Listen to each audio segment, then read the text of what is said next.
আপনাকে ধন্যবাদ দেওয়ার ভাষা আমার নেই। জাস্ট মিষ্টি নিয়ে এসেছি, আপনি যদি একটু মিষ্টি মুখ করতেন। দেখুন, আমি আপনাকে সাহায্য করেছি, এটা আমার দায়িত্ব ছিল।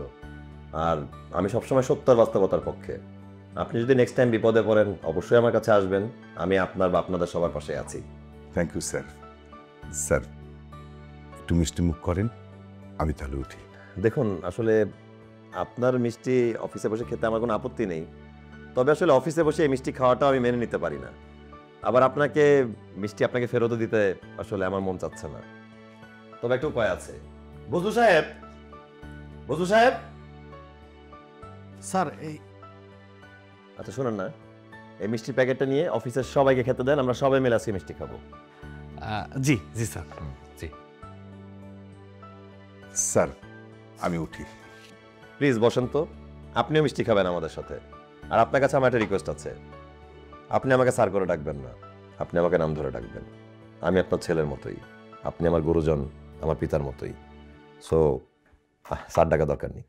আসলে স্যার আপনি খুব ভালো। আপনি না, আমাকে তুমি করেই বলেন, সেটাই বেটার। তুমি বাবা আসলেই অনেক ভালো মানুষ। পরিস্থিতি, পরিবেশ, বাস্তবতায় মানুষকে কখন কোন পজিশনে নিয়ে যায় এটা বলা মুশকিল। তুমি তো এখন অনেক বড় হয়ে গেছো। আমি আমি তোমার সঙ্গে অন্যায় করেছি। বুঝলু তোমার সাথে অনেক খারাপ ব্যবহার করেছি, এর জন্য আমি ক্ষমা প্রার্থী। অবশ্য এই অন্যায়ের শাস্তি আমি পেয়ে গেছি। আমার মেয়েটা, কি বলতেছেন আপনি? আপনার কথা কিছু বুঝতে পারলাম না। আমার মেয়ে তিথি মেন্টালি সিক। 5.5 বছর সে মেন্টাল হসপিটালে ছিল। কিছুদিন আগে ওকে আমি বাসায় নিয়ে এসেছি, আবার হয়তো নিয়ে যেতে হতে পারে। এই কখনো কখনো সে ভালো থাকে, বুদ্ধিমতী পরিচয় দেয়, আবার কখন যেন কি হয়ে যায়। আপনি কি বলতেছেন এগুলো? কিভাবে কি হলো? তুমি হয়তো জানো আমার মেয়ের বিয়ে ঠিক করেছিলাম, ঠিক বিয়ের রাতেই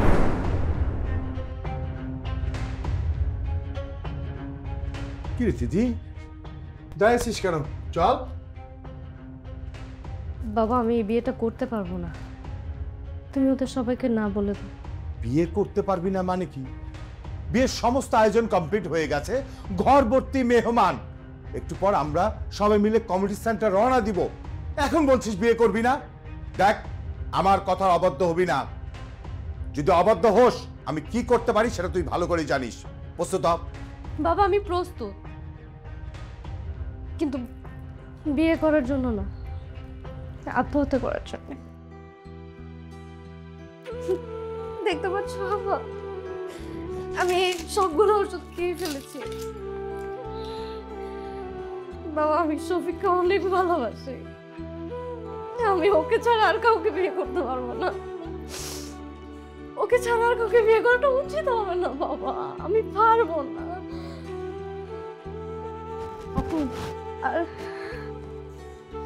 আর যদি ওকে ছাড়া বাবা হয়তো ওকে বিয়ে করতেই হয়, তাহলে এই দিদি, এই এই এই কে কোথায় আসো? তাড়াতাড়ি আসো, এই জলদি আসো, জলদি। তারপর তারপর কি হলো? তারপরে কি বিয়ে হয় নাই? না, তারপরে আমার তিথিকে আমি হসপিটালে নিয়ে গেলাম। তিথি শারীরিকভাবে সুস্থ হলেও মানসিকভাবে ভীষণ অসুস্থ হয়ে পড়ল। ডক্টর সাজেস্ট করলো যে ওকে মেন্টাল হসপিটালে নিয়ে যেতে। তারপরে আমার তিথি মেন্টাল হসপিটালে প্রায় 5.5 বছর ছিল। বাবা, আমাকে তুমি ক্ষমা করে দিও। আসসালামু আলাইকুম।